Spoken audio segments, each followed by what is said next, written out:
little story about a building in Fukuoka, Japan, here, where we built again, not the baker's tomb, but here are the little windows, not round this time, but square. We had finished this building in design, and the chairman came to me and he said, we want to give something back to the city. They've given us the right, this isn't America, this is Japan. They've given us the right to build on the land we own. They've given us very good conversation about what we could and couldn't do. We want to bless them in some wonderful way, and we want to give something back to them. Can you think of something we could build here? A monument of some sort. I asked the city fathers, were there any artisans in town? Were there any artists in town? Were there places in town to show their work? Could we have, instead of an empty monument, could we have a room or a little building that could show the work of the artisans of this little Japanese village? And I said it was Fukuoka, it was Anjuku. I'm sorry if there are any Japanese in the audience. And so I made this little gallery here. You actually, this is a porte cochere. You drive under here, you're let out, and you go park the car. And these are all executives here, so they really are let out, and the drivers stay there all day long. And then up a major stair inside. And if you want to go to look at the exhibition, go right back in here. We didn't want a lot of light, so this just opens up the light just at this height so you can walk up to it, see out. But if they show paintings in there, it's not, or drawings, it's not going to destroy the artwork. So we wanted to control the light, and that's the way we did it. But I showed you how I bring back a remembrance of the baker's tomb, and here's how it ends up. So you would never say, oh, that's the baker's tomb. It's really how you reinforce what you do with your work through the things that you've seen, and just whether it's putting feet on chairs or here in the temple of Nero, we find this wonderful structure. In a little school in Washington for autistic kids, we made this corridor, and down the corridor on either side were their classrooms. I had somebody pulling on my sleeve the opening day, and it was one of the kids, and these kids are in very poor shape. And he said, in the best language he could muster, he said, Mr. Architect, did you make this room for us? The places cry. You can't help but be touched by what you do. And you never, I was making the best corridor I could make that day. I was making a corridor that had a certain ability to it, so that they would go off into their, what they call houses, with their own front doors and so on. And they would feel very special going into their house and graduating to the next house the next year. And then I show you, to clean all this up very quickly, some of the drawings I made of Rome and buildings that came after that. I made 4 hotels on the Red Sea. I'm not going to point to everything. Just, there's my drawing on the left, there's the Roman ruin it's from, and there's the lifeguard as he's patrolling. And here's the Arch of Constantine. It's really there to show you the scale of man at this point, the scale of the collective at this point, and this point. And then ganging 3 of them together. Name Washington after him, collective. And then when the arch was built over the top, enough for the whole city of Rome to gather in that room. Such a glorious, glorious building. Thank you. I promise I won't take much time with this, but I just I couldn't let tonight go by without you knowing that it isn't all just fun and games, but reluctant because I'd rather be playing golf, and expert because I got to be somebody who could put his own shoes on again. This was 7 years ago. I just want everybody to take care of themselves. I had a cold. I had a sinus infection. I went off to Europe to give lectures and to see 2 clients, and I came home paralyzed. So don't push yourselves too far, as I did. But here I am. Those of you who know the work of Mario Buata, I've teased him that he might have done this. But these are the kind of places that you find yourself. And it was here that somebody from CBS was doing a film. They said, "Did you really say this room was too ugly to die in?" That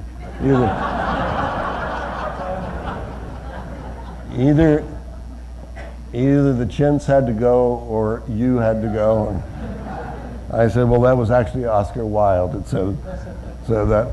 But anyway, this is a marvelous room. You can do anything here. There are 3 potties over here in case you have trouble. You learn how to do those magnificent things. You learn it all again. Oh, you've seen this, but I show it to you here not because of the double heads up there, but because of my drain. No, Michael didn't show you a drain. Yes, he did. Here's a drain, and not a drop of water comes from this shower over to my bathroom on this side. It can't get by here without falling in the drain. So when you make a shower in a hotel or in your own house, you don't know that you're not going to be in one of these contraptions. So you might make it so that you can. And it doesn't cost anything, just a horizontal drain. Don't put a stupid drain in the middle because that's the floor. Put it out here. Okay, you've all shook your head, yes. Okay, good, you're going to do that. I've never designed a whole hotel, a whole hospital yet, but I was called into Tallahassee once when they couldn't get through the planning and design called the Beauty Commission. So they asked me to do the foreground and the porte-cochere and the lobby, but clearly they had already done the... So you know what you're going to get inside. Another health complex, the NovaCare Center, who fixes all the broken bones for the Philadelphia Eagles. And this is the Eagles home field there. And they get their muscles over here. And though this isn't a hospital, we now work with NovaCare doing these kind of facilities for sports injuries and that sort of thing. We're getting ever so much closer to the patient room. We did work for a group called, and it's important, this is an important lesson, but we did a group called Drive Medical. And we found out after only 5 years of not bringing these things to market, that they really weren't the people that we should be working with. If you can build a building in 2 years, a year and a half, you could certainly do this rollator in 5 years. But this one was one that if you were taking this down, this is one of the ladies in one of Alfred's malls here, and she's pushing it along here, and she gets tired, she can sit down in it here. Or she can push the seat the other way, it's fabric, impregnated with plastic. Push it the other way, and she can sit on this side, and she can have her son-in-law push her there. And then she can have her decrepit old husband fold it up, and well, we go first, you know. And he puts that in the trunk of the car, and off you go. We made things like orange activates. We hid the wires that are tripping people. We did the simple things that if I told you what we did, you'd say, so? But that's what you get today from these medical companies. We did a chair that had to come in a box. Again, it had to have, I'm glad I'm on the left side, it had to have these little orange activate places there. so that somebody 85 or 95 could put it together, could weigh an ounce or two, you could put it in the tub, and you could get your monthly bath. Weekly bath, sorry.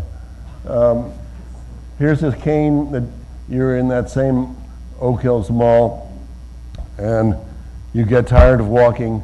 You take out your sunglasses and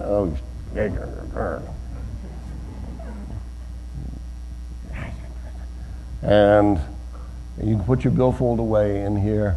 If you get really tired, you unzip this down at the bottom, orange activates, and the cane falls out, and that's just the length of a cane. So again, 5 years from Drive Medical. Doesn't cut it. So here is the wonderful room that we have all been in, will again go to visit, to be this lady who didn't mind my taking this picture. What she wanted to tell me was where this first orange circle is, where that rail is. She said, I can't even throw a tissue away. Well, I can't even reach my tissues. Here are the tissues. Here's the railing that's in that position because she's got the head of the bed up. Here's her basket over here. I said, well, even Shaq couldn't put it in over there. She's used every horizontal space as any nurse would. Here's the female urinal on top of the heater. Ooh. I don't want to be there. I didn't ask her why she had a male urinal here, but she does. She told me she gave up trying to watch television, even though they had put it on an arm for it. Every time the nurse came in, she gently put it back here on the wall, very much out of reach.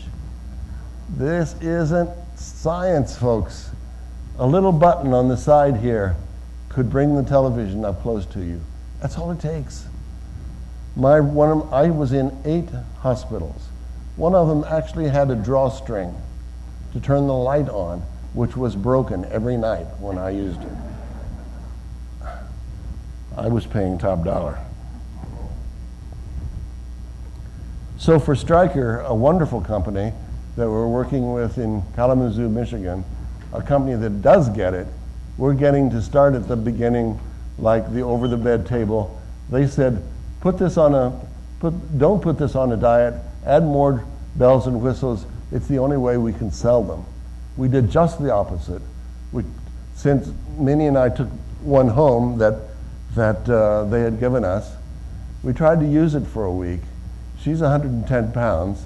She couldn't push it. It was too heavy. The over-the-bed table is too heavy because it has 3 levels. I mean, you could make a condominium out of this thing. It was so stupid. So we did several other things. We made 2 places where you could put your stuff, your tissues, made a place where the nurse could pull it, could have your tray for lunch over here. The orderly could pull it over there. It would go up and down with ease. The one that they had, you had to stick your hand in, stick your hand down, and had to pull up to go down and pull down to go up. So it wasn't hard. And they're selling them like hotcakes. I tell you, it is the most gratifying thing. I call this R2D2, but they call it Concept 7. And here's the wastebasket, remember, with the errant wastebasket. This is where you hang, the nurse will hang the urinal, pardon me. And that's where you put your billfold and all of that, and you can see that it hasn't been stolen yet. But it will be. So be very careful. When they say, put this in a safe deposit box, do it. I lost. I didn't do it. I said, nobody, come on, no. My whole briefcase? It's got sketchbooks in it. You can put your overnight bag in there and hope that that's all the longer you're going to stay, because you're certainly going to get sick if you're there much longer. This was the innovation. a bariatric chair. Now, it doesn't look like somebody who's 500 pounds can sit in this, but they can. But getting out of this chair is the trick. See this fellow over here on the left? Obviously he's normal in build. He can scoot forward with his hands here. He can put his hands there and put his head over his toes. We call it nose over toes. If you get your nose over your toes, you have no weight on your arms, your legs, you are in perfect balance. Try it sometime. You can't get out of your bed this way or you'll fall over.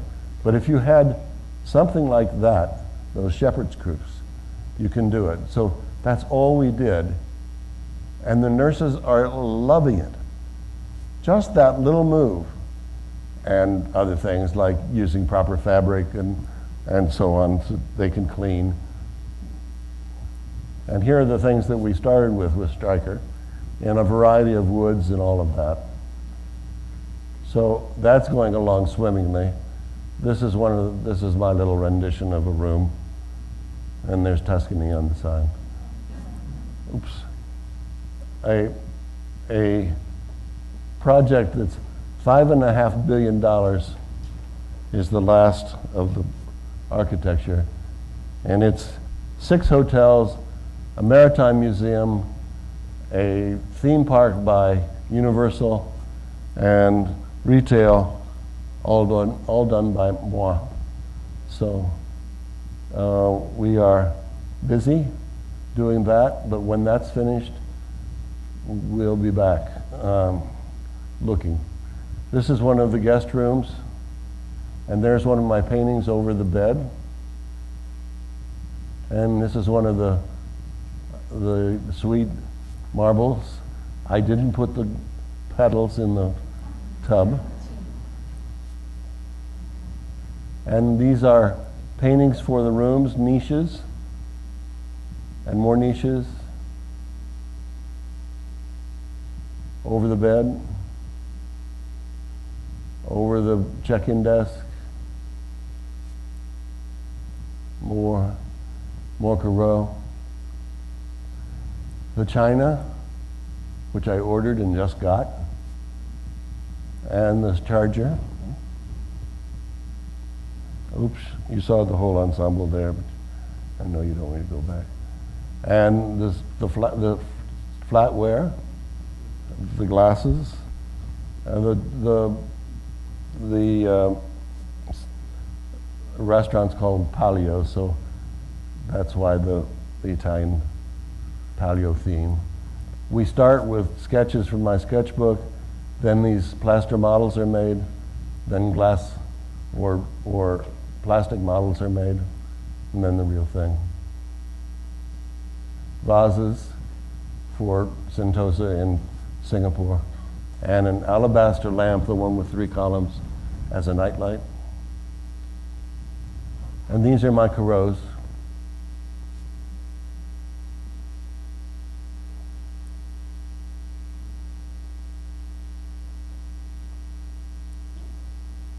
That's the sketch of Nerni. And these are my first sheep. And here are shepherdesses. I'm so happy with them. And then I'm just going to finish with showing you what I'm involved in when I'm not doing architecture and product design, but starting to bring the paintings back. Corot gave me the impetus to do more. This is my Rome, not Corot's. And my Minerva Medica.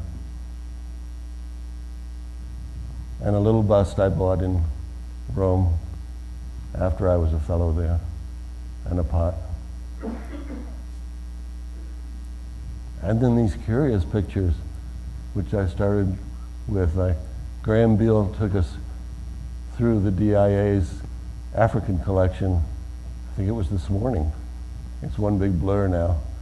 And I wanted to see masks because of these African masks, because most of what I look at is Western Europe.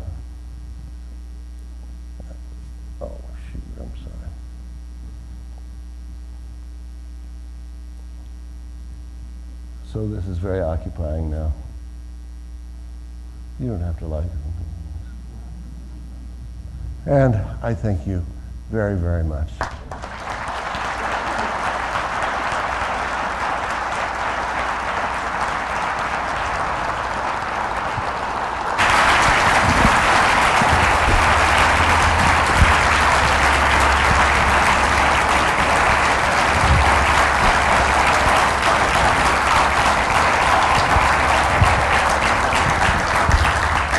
Thank you very much, Mr. Graves, for your eloquence and thoughtfulness.